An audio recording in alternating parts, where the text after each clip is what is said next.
Prime Field. Hey, Prime Field Nation! Welcome back to another exclusive college basketball transfer portal breakdown. I'm your host, and today we've got big news to dissect. The transfer portal has been hot this offseason, and this latest development might just be the most significant yet. Ian Jackson, the former five-star guard who had such high expectations heading to North Carolina, has officially entered the transfer portal after just one season with the Tar Heels. This isn't just another player looking for a new home.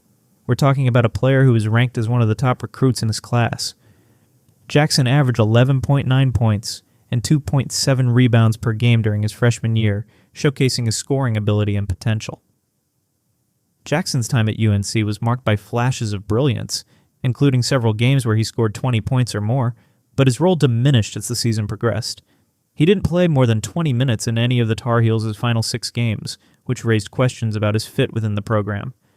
Today, we're breaking down the top 5 landing spots for Jackson, analyzing how he would fit with each program, what they could offer him, and most importantly, why these destinations make sense for both parties. So grab your favorite game day snack, settle in, and let's dive deep into the Ian Jackson sweepstakes. Where will the former Tar Heel star take his talents next season? Let's find out. Let's start with what many insiders consider the frontrunner in this race, the Saint, John's Red Storm. Now I want you to picture this. Madison Square Garden packed to the rafters, the crowd on their feet, and there's Ian Jackson, a New York kid, wearing the red and white, putting on a show for his hometown crowd. Gives you chills, doesn't it? There are several compelling reasons why this pairing makes so much sense. Rick Pitino's development skills. Love him or hate him, Rick Pitino knows how to develop guards. His up-tempo, guard-centric system could be the perfect showcase for Jackson's scoring ability and athleticism. Pitino has already transformed this program in just 1 year, and adding a talent like Jackson could accelerate their rise in the Big East. Big East tradition. The Big East is a conference where guards traditionally shine. Think about the lineage of explosive guards who have thrived in this conference, from Allen Iverson at Georgetown to Kemba Walker at UConn. Jackson has the potential to add his name to that illustrious list. Clear role at St. John's. With R.J. Lewis Jr. departing for the transfer portal, the Red Storm need a primary scorer who can create his own shot and elevate the players around him. Jackson averaged 11.9 points per game at UNC while playing limited minutes. Imagine what he could do as a featured player in Pitino's system. Hometown appeal. For a New York kid, the opportunity to play at the world's most famous arena regularly could be incredibly appealing. The chance to have family and friends at games, to become a hometown hero, and to potentially bring St. John's back to national prominence is a legacy-defining opportunity that's hard to pass up. The Red Storm are building something special. They made the NCAA tournament this past season, and with Jackson in the fold, they could be looking at making an even deeper run next March. This would be more than just adding a talented player. It would be a statement signing that announces Saint. Johns is truly back among college basketball's elite programs. Do you think Jackson will choose the bright lights of New York City and the opportunity to lead St. John's back to glory? Let us know in the comments. Now let's move on to our next potential landing spot. Our second contender comes from SEC country, the Arkansas Razorbacks, and this potential pairing has one name written all over it, John Calipari. For those who might not remember, Calipari heavily recruited Ian Jackson when he was at Kentucky. In fact, many thought the Wildcats were the frontrunners before Jackson ultimately chose North Carolina. That existing relationship could prove crucial in this transfer process. When Calipari made the shocking move to Arkansas this offseason, he didn't just bring his coaching acumen, he brought his recruiting prowess and extensive network of relationships. Now those connections could pay dividends with Jackson. Let's talk about what makes Arkansas such an intriguing destination. First, Calipari's history with guards is nothing short of legendary. John Wall, Derrick Rose, De'Aaron Fox, and Tyrese Maxey. The list goes on and on. These guards didn't just succeed in college. They thrived and developed into NBA stars. Jackson, with his explosive first step and scoring ability, fits the mold of guards who have flourished under Calipari's tutelage. Then there's the SEC factor. The conference has elevated its basketball profile dramatically in recent years, and playing against elite competition night after night would give Jackson the platform to showcase his abilities to NBA scouts. The exposure that comes with playing in the SEC, especially with the conference's enhanced media deals, ensures that his performances won't go unnoticed.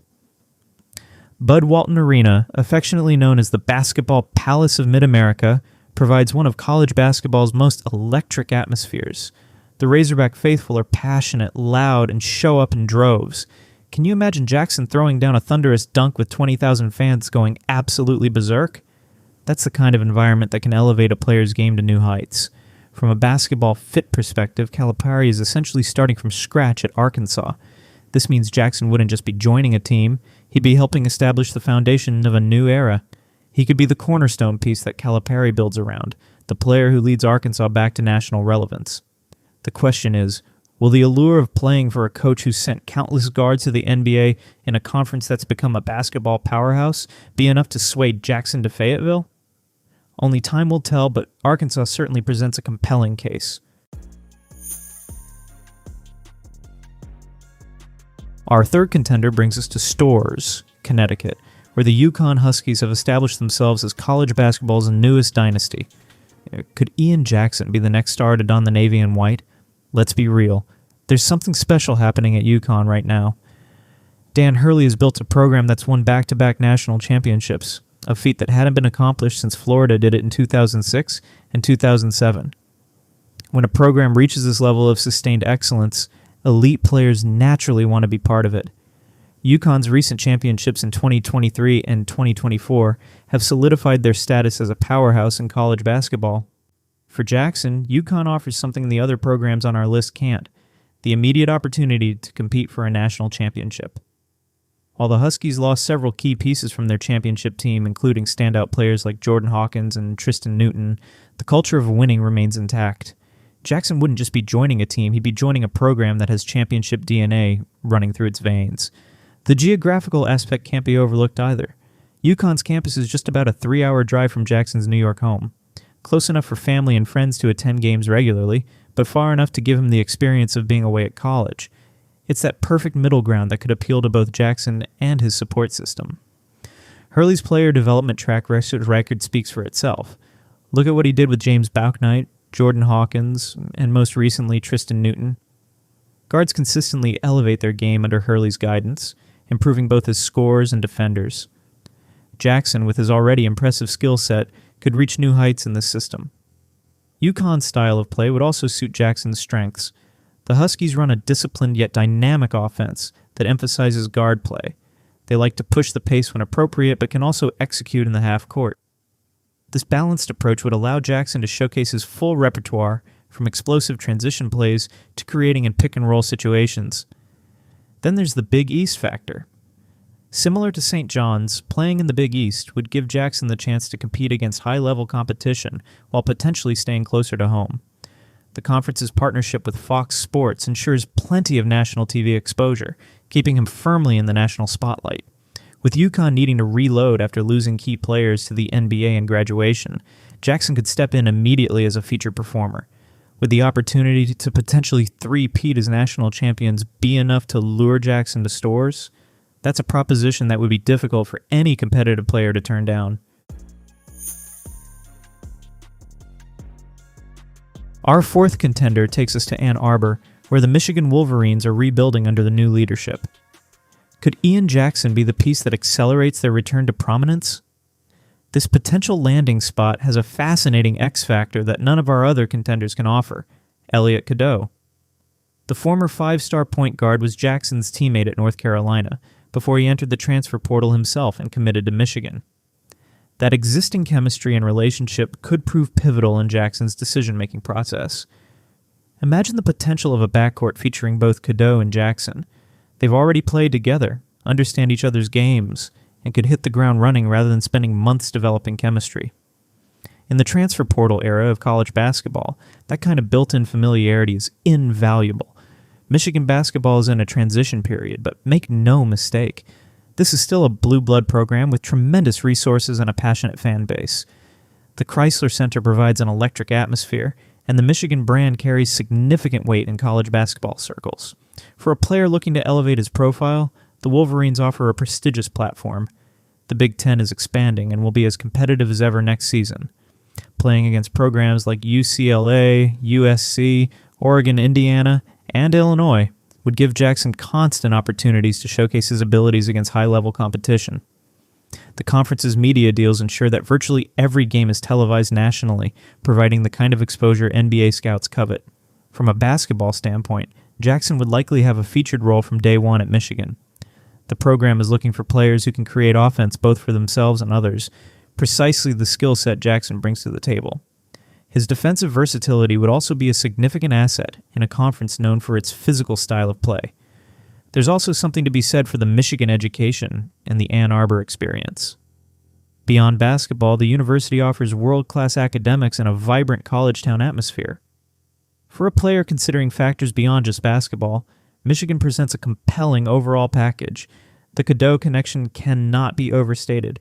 Having a familiar face, particularly a point guard who knows how to get you the ball in your preferred spots, could be the tipping point that sways Jackson to Ann Arbor. Will the opportunity to reunite with his former teammate and help restore Michigan basketball to prominence be enough to land Jackson? It's certainly a possibility worth watching closely. Our final contender takes us to Louisville, where the Cardinals are desperately trying to reclaim their place among college basketball's elite. Could Ian Jackson be the cornerstone of their resurrection? There's no sugarcoating it. Louisville basketball has fallen on hard times. The proud program that once competed for championships annually has struggled mightily in recent years, but therein lies a unique opportunity for Jackson, the chance to be the face of a resurrection, to be the player who helped return one of college basketball's most storied programs to prominence. The KFC Yum Center is one of college basketball's premier venues, regularly selling out despite the team's recent struggles. The Louisville faithful are passionate and desperate for a return to his winning ways. Can you imagine the adoration Jackson would receive if he were the player who helped turn things around? He wouldn't just be another player. He'd be a legend in the making. From a practical standpoint, Jackson would likely have the most freedom at Louisville. With the program rebuilding, he could be the unquestioned first option from day one. For a player looking to showcase his full offensive arsenal and put up the kind of numbers that catch NBA scouts' attention, Louisville offers perhaps the clearest path to being the guy. The ACC remains one of college basketball's premier conferences, featuring historic programs like Duke, North Carolina, and Virginia. Despite Louisville's recent struggles, the conference affiliation ensures that Jackson would be playing on a big stage against quality competition. The exposure that comes with ACC basketball, from the ESPN partnership to the conference tournament at the Barclays Center, is unparalleled. Louisville's location in Kentucky, a state obsessed with basketball, means that Jackson would be playing in an environment where basketball is religion. The media coverage, fan interest, and overall attention into the sport create an atmosphere where basketball players are treated like royalty. While Louisville might be considered the dark horse among our contenders, sometimes rebuilding situations offer opportunities that established programs cannot. The chance to write your own legacy, to be remembered as the player who helped restore a fallen giant, that's a narrative that might appeal to a player of Jackson's caliber and competitive spirit. Would Jackson be willing to take on the challenge of being the face of Louisville's resurrection? It would be a bold choice, but sometimes the most rewarding paths are the ones less traveled. As we wrap up our in-depth analysis of Ian Jackson's potential transfer destinations, one thing is abundantly clear. Wherever he ends up, that program is getting a game-changing talent. Each of our 5 contenders offers something unique. St. John's provides a hometown hero narrative in Rick Pitino's guard-friendly system.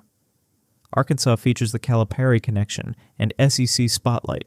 UConn brings championship pedigree and elite player development. Michigan offers the Cadeau reunion and Big Ten prestige.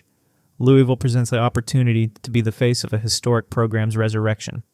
According to recent reports, St. John's appears to be the current frontrunner, with Arkansas and UConn not far behind in the race for Jackson's commitment. However, as we've seen countless times in the transfer portal era, things can change rapidly. One phone call, one campus visit, or one conversation with a coach or player can completely alter the trajectory of a recruitment. What do you think, Primefield Nation? Where will Ian Jackson take his talents next season? Which program would provide the best fit for his skills and ambitions? Drop your predictions in the comments below. Remember to hit that subscribe button and turn on notifications so you don't miss any of our transfer portal coverage. We'll be updating you as soon as Ian Jackson makes his decision, breaking down what it means for both him and his new program. This has been your host at Primefield, bringing you the most comprehensive transfer portal analysis on YouTube. Until next time, keep hooping, and we'll see you in the next video.